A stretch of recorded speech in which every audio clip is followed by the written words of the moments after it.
আওয়ামী বাম মহল একটা কথা ৮০ দশকে বলতো, সস্তা অ্যান্টি ইন্ডিয়ান রাজনীতি। কিন্তু তথাকথিত সেই সস্তা অ্যান্টি ইন্ডিয়ান রাজনীতি কেন বাংলাদেশের প্রবল জনপ্রিয় রাজনৈতিক ধারা হয়ে উঠলো, প্রবল জনপ্রিয় ন্যারেটিভ হয়ে উঠলো? কেন দামি রাজনীতিগুলো মার খেয়ে গেল? বাংলাদেশের রাজনীতিতে অ্যান্টি ইন্ডিয়ান রাজনীতির ধারা এতই প্রবল যে এখন কোনোভাবে ভারতের প্রশ্নে রাজনৈতিক দলকে, এমনকি সুশীল সমাজকে প্রকাশ্যে অবস্থান নিতে হচ্ছে। কিন্তু কেন বাংলাদেশের রাজনীতি এইভাবে ভারত বিরোধিতার জায়গা করে নিল? আর কেনই বা আমাদের স্পষ্টভাবে বোঝা দরকার এই অ্যান্টি ইন্ডিয়ান বলতে আমরা কি বুঝবো, এবং এই রাজনীতির আদৌ কোনো ঐতিহাসিক প্রয়োজন আছে কিনা? এই যে ভারত বিরোধিতা, এটা কি ভারত রাষ্ট্রের বিরুদ্ধে? না, একেবারেই না। বাংলাদেশে অ্যান্টি ইন্ডিয়ান রাজনীতি যত না ভারতের বিরুদ্ধে, তার চেয়ে বেশি দেশের ভিতরে, মানে বাংলাদেশের ভিতরে একটা বিশাল ঐতিহাসিক রাজনৈতিক ভাবনা, মতবাদ বা আইডিওলজির বিরুদ্ধে। এই কারণে এই অ্যান্টি ইন্ডিয়ান রাজনীতি শুধু একটা ক্ষুদ্র গোষ্ঠীর বিষয় হয়ে থাকতে পারেনি। দেশের বেশিরভাগ নাগরিক এই রাজনীতির স্টেক হোল্ডার হয়েছে, এবং তাই হাসিনা পালায় যাওয়ার পরেও সমস্ত রাজনৈতিক পক্ষেরই একটা অ্যান্টি ইন্ডিয়ান পজিশন প্রয়োজন হয়ে পড়ছে। সেই জন্যই তারেক রহমানকে বলতে হয় দিল্লি নয়, কিন্তু দিল্লি বললে যদি আবার দিল্লি রাগ কইরা বসে, সেজন্য আবার বলে পিন্ডি নয়, বুঝছাও? দিল্লি নয়, পিন্ডি নয়, নয় অন্য কোন দেশ, সবার আগে বাংলাদেশ। আর একটু বুঝায় বলি, ধরেন মেক্সিকো হয়তো আমেরিকাকে পছন্দ করে না, কিন্তু সেখানে মেক্সিকোতে অ্যান্টি আমেরিকান রাজনীতি চলে কি না? চলে না। কেন? কারণ মেক্সিকোর ভিতরে আমেরিকায় যাইতে চাওয়া মানুষের সংখ্যা অনেক, কিন্তু ঐতিহাসিক রাজনৈতিক মতাদর্শে আমেরিকার তাবেদারি করার ব্যাপারটা মেক্সিকানদের মধ্যে ততখানি নাই। অন্যদিকে মেক্সিকো আমেরিকার মধ্যে যুদ্ধ হয়েছে, আমেরিকা টেক্সাস ক্যালিফোর্নিয়া দখল করেছে, ওটা মেক্সিকো ছিল। কিন্তু আমেরিকায় কি এমন কোন মতবাদ আছে যে মেক্সিকোকে আমেরিকার অংশ ভাবে না?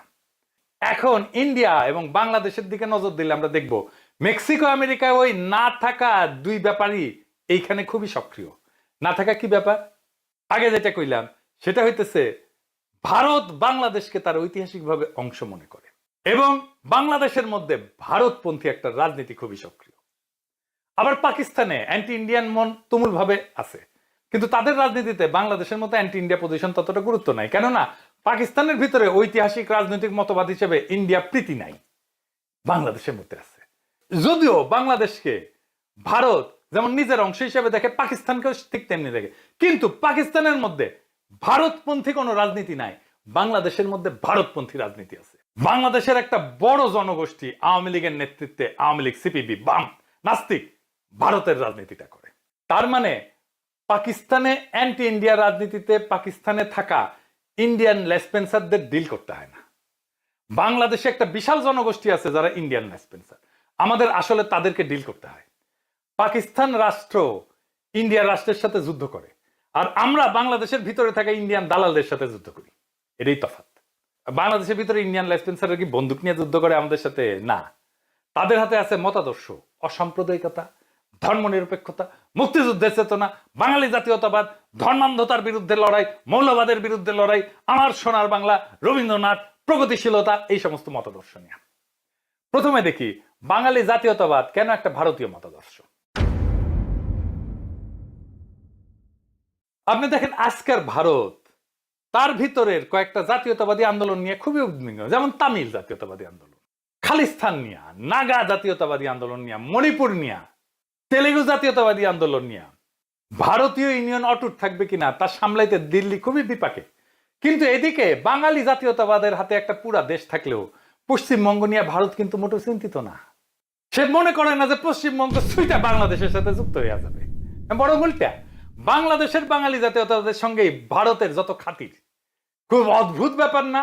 বাংলাদেশের জনতার ধাক্কায় পালায় বাঙালি জাতীয়তাবাদ এখন ভারতে আশ্রয় পেয়েছে, অথচ এই বাঙালি জাতীয়তাবাদের হওয়ার কথা ছিল দ্রাবিড় খালিস্তান জাতীয়তাবাদের মতোই শক্তিশালী, ভারতের জন্য হুমকি।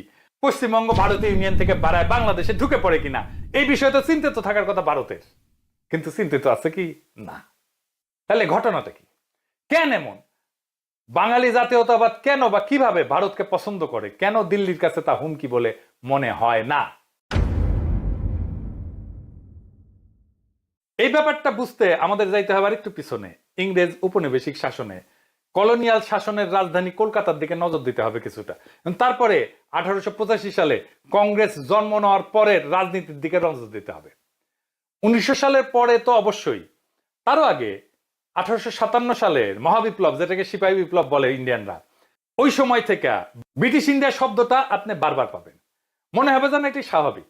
আগেও যেমন এমন নামেই ডাকা হইতো। সিপাহী বিপ্লবের আগে ভারতকে ব্রিটিশ ইন্ডিয়া বলে ডাকা হইতো কি না। ইংরেজদের নথিপত্রেও আগে হিন্দুস্থান লেখা হইতো, ব্রিটিশ ইন্ডিয়া না। মোগল আমলে এই নামটা স্থায়ী হয় এবং সেটাই চলতেছিল। কিন্তু 1857 সালে সিপাহী বিপ্লবের পরে যখন মোগল শাসনের অবসান হইয়া হিন্দুস্থান ব্রিটিশ শাসনের অংশ হয়, তখন হিন্দুস্থানের পরিবর্তে ব্রিটিশ ইন্ডিয়া ধীরে ধীরে আনুষ্ঠানিক হয়ে ওঠে। তবে তারও আগে ওরিয়েন্টালিস্টরা হিন্দুস্তানের পরিবর্তে ইন্ডিয়া নামে ডাকতে শুরু করে। এই বদলের একটা জটিল অর্থ আছে। কি সেটা বুঝা দেখি, খুব খেয়াল করে নজর করবেন। হিন্দুস্তান শব্দটার ভেতরে ফার্সি আছে, এমনকি শব্দটাই ফার্সি হিন্দুস্তান শব্দটা, কিন্তু অর্থে এটা অত্যন্ত লোকাল, আবার স্থানীয়। এতে হিন্দু শব্দটা আছে, কিন্তু সেটা আবার ধর্মীয় না। হিন্দুস্থানের মধ্যে হিন্দু শব্দ যেমন আছে, তেমনি ফার্সি প্রভাবে আসা ইসলামও আছে। এখানে দেশি বিদেশি বিভাজন নাই, উপনিবেশকারী এবং উপনিবেশিত নাই। মোগল প্রশাসনিক এবং সামরিক আমলাতন্ত্রে কিন্তু হিন্দুরা সংখ্যায় বেশি ছিল, বেশ শক্তিশালী অবস্থানেই ছিল। দিল্লি সেই মুঘল আমল থেকে হিন্দু সংখ্যাগরিষ্ঠ শহর। মোগলদের বিরুদ্ধে অনেক মুসলমান যুদ্ধ করছে। ধর্ম এখানে রাজনৈতিক বন্ধু বিরোধিতায় তেমন প্রভাব ফেলতে পারেনি, বরং মুসলমানদের মধ্যে শিয়া সুন্নির বিভেদ ছিল। সেই বিভেদে আওরঙ্গজেব তার দরবারে শিয়াদের হটায় হিন্দু অভিজাতদের বেশি করে স্থান দিয়ে দিচ্ছিলেন। বিষয়টা কোনোভাবেই হিন্দু মুসলমান দ্বন্দ্ব ছিল না। হিন্দুস্তান ধর্ম নির্বিশেষে একটা রাজনৈতিক এবং সাংস্কৃতিক পরিচয় ছিল। মুসলমানদের মধ্যেও হিন্দুস্তান সব নামটা ধর্মভাব আনত না। আল্লামা ইকবাল লেখেন, সারে জাহাসে আচ্ছা হিন্দুস্তান আমারা। জোশ মালিহাবাদী একজন তীব্র জাতীয়তাবাদী কণ্ঠস্বর ছিলেন মুসলিম। তার অনেক উর্দু কবিতায় হিন্দুস্তান শব্দটা ব্যবহার করছেন স্বাধীনতার আগে এবং পরে। তুঝে আউর কিসকি হায়, হিন্দুস্তান তেরা হায়। তোর আর কিসের দুঃখ আছে, হিন্দুস্তান তো তোরই দেশ। ফয়েজ আহমেদ ফয়েজ, যদিও তিনি পাকিস্তানের নাগরিক হয়েছিলেন, তার কবিতায় ভারত বুঝাইতে হিন্দুস্তান শব্দটা ব্যবহার করছেন বারেবার। হিন্দুস্তানকে সামন মে হামনে ভি বাহার দেখতে হয়। হিন্দুস্তানের বাগিচায় আমরাও একদিন বসন্তের রং দেখেছি। কিন্তু ইন্ডিয়া নামের এই ধারণাটা সরাসরি সেই বেদ পুরাণের প্রসঙ্গ, একটা আর্য সভ্যতা। তাই ইন্ডিয়া মানে ভারত, মহাভারতের ভারতের রাজত্ব। সেই পুরাণে ওই অঞ্চল আজকের ভারতের মহারাষ্ট্রের একটা অংশ হইলেও আজকের হিন্দুত্ববাদীরা যে ইন্ডিয়া ভারত নির্মাণ করে, তাতে হিন্দুকুশ পর্বতমালার পূর্বে হিমালয়ের দক্ষিণের সমগ্র ভূখণ্ডই ভারতের এলাকা। ফলে এই সমগ্র ভূখণ্ড হিন্দুদের স্বাভাবিক আবাসভূমি, ন্যাচারাল হ্যাবিটেন্ট। দেখেন, এটাই কিন্তু ইসরায়েলের দাবি। সে ধর্ম থেকে ধৈর্য নিছে এইটা তার প্রমিজ ল্যান্ড ইসরায়েল। এই ধারণায় ভারতের সেই ভূখণ্ডে বারবার আক্রমণ হয়েছে, সেই আলেকজান্ডার থেকে শুরু করে মোহাম্মদ বিন কাসিম পর্যন্ত। লক্ষ্য করার বিষয়, যে আলেকজান্ডার বা আধুনিক ইংরেজরা তারা আর্য, ফলে হিন্দুদের বংশগত আত্মীয়।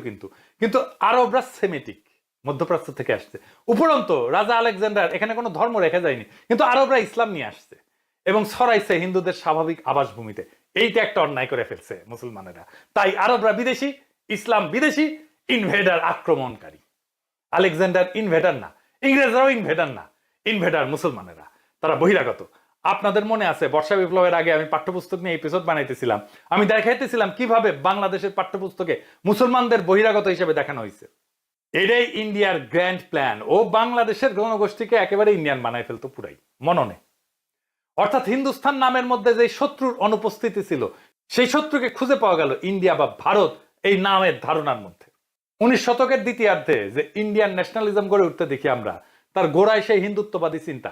সেই কারণে এটা ইন্ডিয়ান ন্যাশনালিজম, হিন্দুস্তানি ন্যাশনালিজম হইতে পারেনি।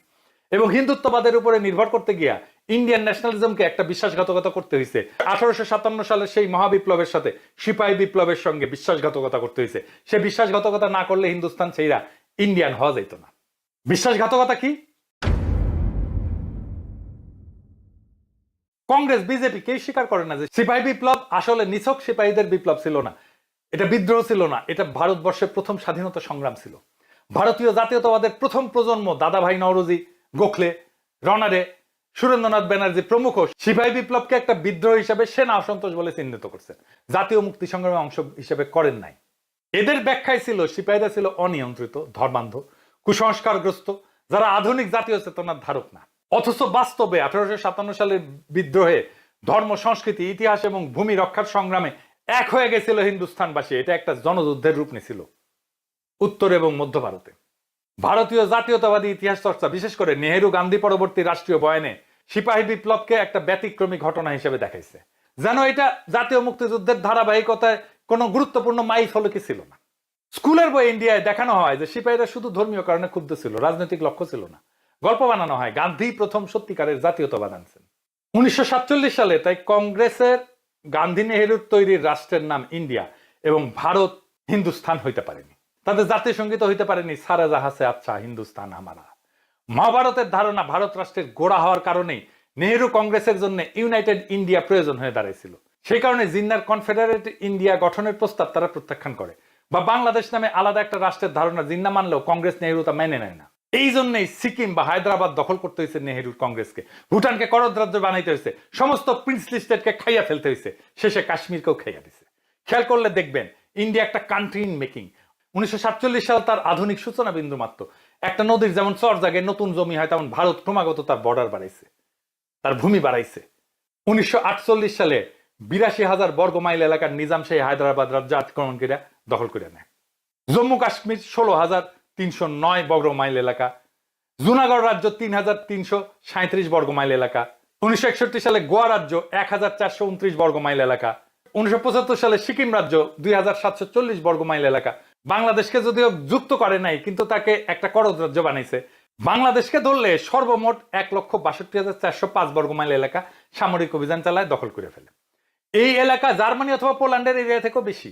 এর মধ্যে 1,05,084 বর্গ মাইল এলাকা নিজের সাথে অফিসিয়ালি অ্যানেক্স করে নেয়, মানে নিজের ভূমির অংশ করে নেয়।